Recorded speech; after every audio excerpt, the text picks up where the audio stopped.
Bonsoir mesdames, messieurs.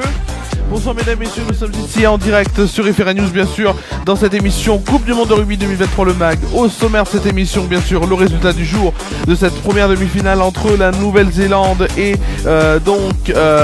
l'Argentine. Ensuite on aura bien sûr l'actualité de la Coupe du Monde, le Sud-Africain Corbus Reinach menacé de mort sur les réseaux sociaux et la sensation anglaise George Martin qui sera titulaire contre les Sud-Africains demain. Et enfin le programme télé avec la seconde demi-finale qui sera donc demain. On verra bien sûr tout cela ensemble.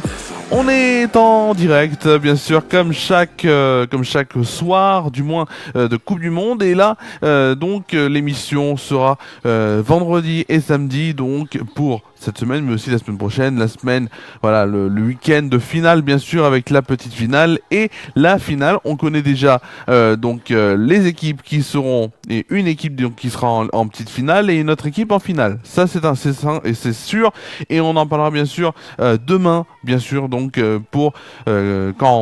demain à 23h, quand on va savoir quelle des équipes, donc quelle de l'Angleterre ou des Sud-Africains ira soit en petite finale, soit en finale. Vous avez bien compris. Mais on va tout de suite commencer, si vous le voulez bien, on va tout de suite commencer par, bien sûr, on va commencer par la demi-finale, première demi-finale donc qui s'est jouée.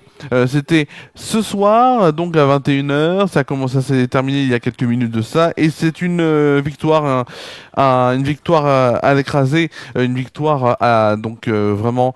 Voilà, c'est une victoire logique, 44 pour la Nouvelle-Zélande, donc face à l'Argentine à 6 points seulement. L'Argentine donc qui sera en petite finale, et vous l'avez bien compris, la Nouvelle-Zélande qui sera en finale. Donc finale pour essayer en tout cas de gagner, essayer de gagner essayer de gagner cette Coupe du Monde, voilà, en France. Donc, je vous répète, le score, 44 pour la Nouvelle-Zélande, 6 pour l'Argentine. L'Argentine, donc, qui sera en petite finale vendredi prochain au Stade de France à 21h. Et donc, ce sera la Nouvelle-Zélande qui sera donc en finale, notamment, soit face aux Sud-Africains, soit face à l'Angleterre, aux Anglais. Ce sera donc samedi prochain, 21h aussi. Deux actualités aujourd'hui, bien sûr. Alors, deux actualités, notamment Cobus Reinach, demi de mêlée de l'Afrique du Sud, qui est la cible de menaces de mort sur les réseaux sociaux. C'est le directeur du rugby sud-africain, Reisi Erasmus, également ancien sélectionneur de l'équipe, qui l'a révélé sur X, anciennement Twitter, hier. En réponse à un message qui disait citer Erasmus, chambrant la France et l'Irlande, éliminés en quart de finale de la Coupe du Monde, respectivement face à l'Afrique du Sud et à la Nouvelle-Zélande.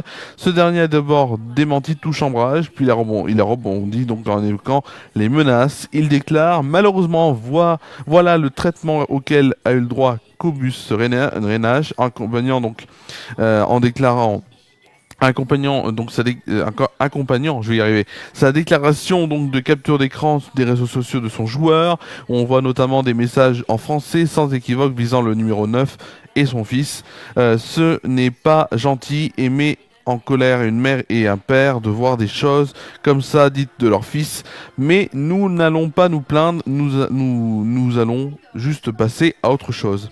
Renash, 33 ans, a évolué et évolue encore à Montpellier depuis 2020, titulaire face aux Bleus lors de la victoire donc des Box en quart de finale dimanche. Il avait laissé sa place à Faf des Clercs, donc à la 45e minute de jeu.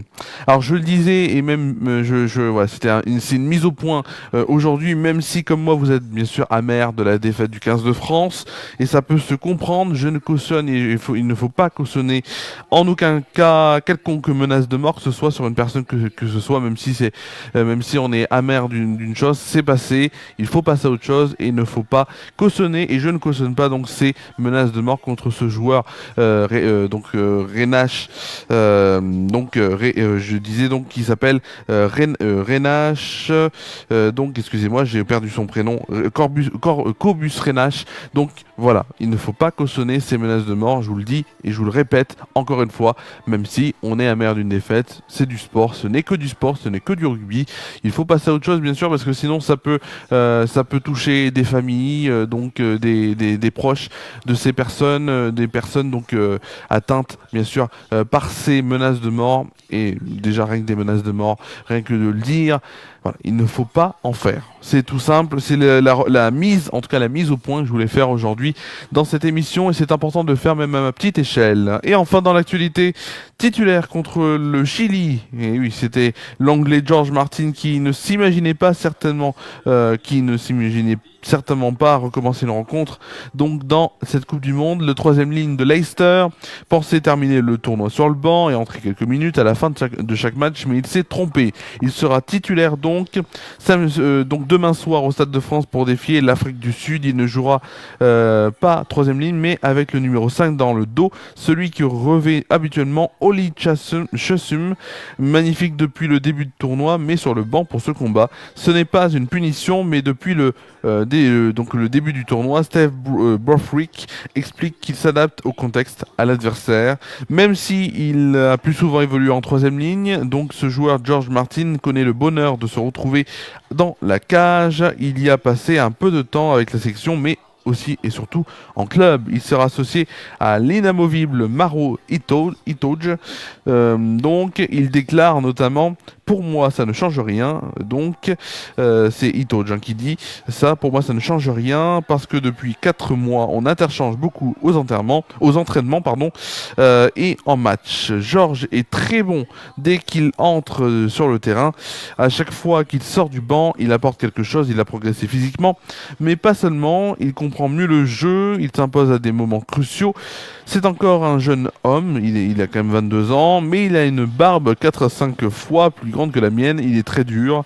C'est un super plaqueur qui aime ferrailler. En tout cas en Angleterre, ce jeune homme d'1m98 pour 118 kg a la réputation de faire mal. Son combat avec la deuxième ligne sud-africaine, considérée comme l'une des meilleures de la planète, promet. Dans les tribunes pour le quart de finale, Freddie Steward retrouve comme prévu son numéro 15. Ses caractéristiques correspondent mieux au jeu sud-africain. Il est surtout impressionnant de dextérité sur les ballons aériens qui ont fini par détruire bien sûr la défense française en quart de finale. Pas suffisamment remis après avoir souffert physiquement donc contre les Fidjiens, Marcus Smith sort du groupe. Voilà, c'est tout ce qu'on avait comme information ce soir sur la Coupe du Monde de rugby. On va tout de suite passer, si vous le voulez bien, donc au programme télé, au programme de demain. Le programme de demain, ce sera ce match entre l'Afrique du Sud qui sera opposé à l'Angleterre à 21h, et ce sera sur TF1 au Stade de France. Afrique du Sud, Afrique du Sud plutôt.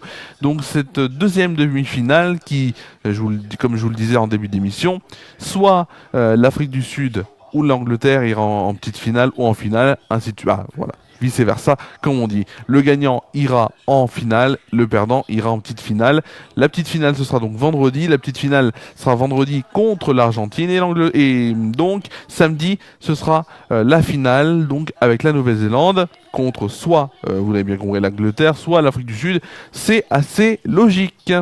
Alors, la prochaine émission, bien sûr, de cette émission Coupe du Monde de Rugby 2023 Le Mag sera demain, samedi, en direct à 23h. Bien sûr, comme chaque soir, du moins, où il y a beaucoup de matchs, où on a fait donc 2 émissions par semaine. Donc, sur Ifera News aussi, à part ça. On se retrouvera pour Bienvenue chez Romain, votre émission hebdomadaire, bien sûr. Bienvenue chez Romain, donc, qui est réalisée depuis les studios de Déclic Radio. Donc 101 points et aussi sur le site déclicradio.fr si vous n'avez pas envie de voir la vidéo, si vous avez envie seulement de le voir en version radio, mais si vous voulez le voir en version filmée, c'est sur donc F1 News, donc cette même page Facebook que vous regardez actuellement. La première partie sera événements, info et sport local. Deuxième partie, l'info nationale du sport national et international. Puis la troisième partie, la partie médiatique avec les news des plateformes, Netflix, Amazon Prime. On aura aussi le sujet de la semaine. Le sujet de la semaine où on parlera bien sûr de la nouvelle saison de la Star Academy qui recommence dans pas très longtemps, le journal de la télé pour ensuite finir avec une dernière et quatrième partie, c'est la météo bien sûr et l'éphéméride du lendemain, la météo des jours d'après, du moins des jours, ouais, de plusieurs jours en tout cas pour aller jusqu'au week-end, c'est important.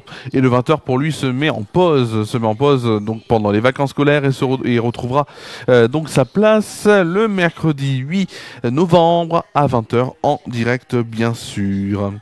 Merci à vous d'avoir suivi cette émission de Coupe du Monde de Rugby 2023, le MAG. Bien sûr demain on reviendra avec cette émission donc qui fait une sorte de récapitulatif de tout ce qui s'est passé bien sûr. Je vous souhaite de passer une très bonne soirée, une très bonne nuit. Prenez soin de vous, passez un très bon début de week-end. Et on se retrouve demain à 23h sur Ifera News pour Coupe du Monde de Rugby 2023, le MAG. À demain.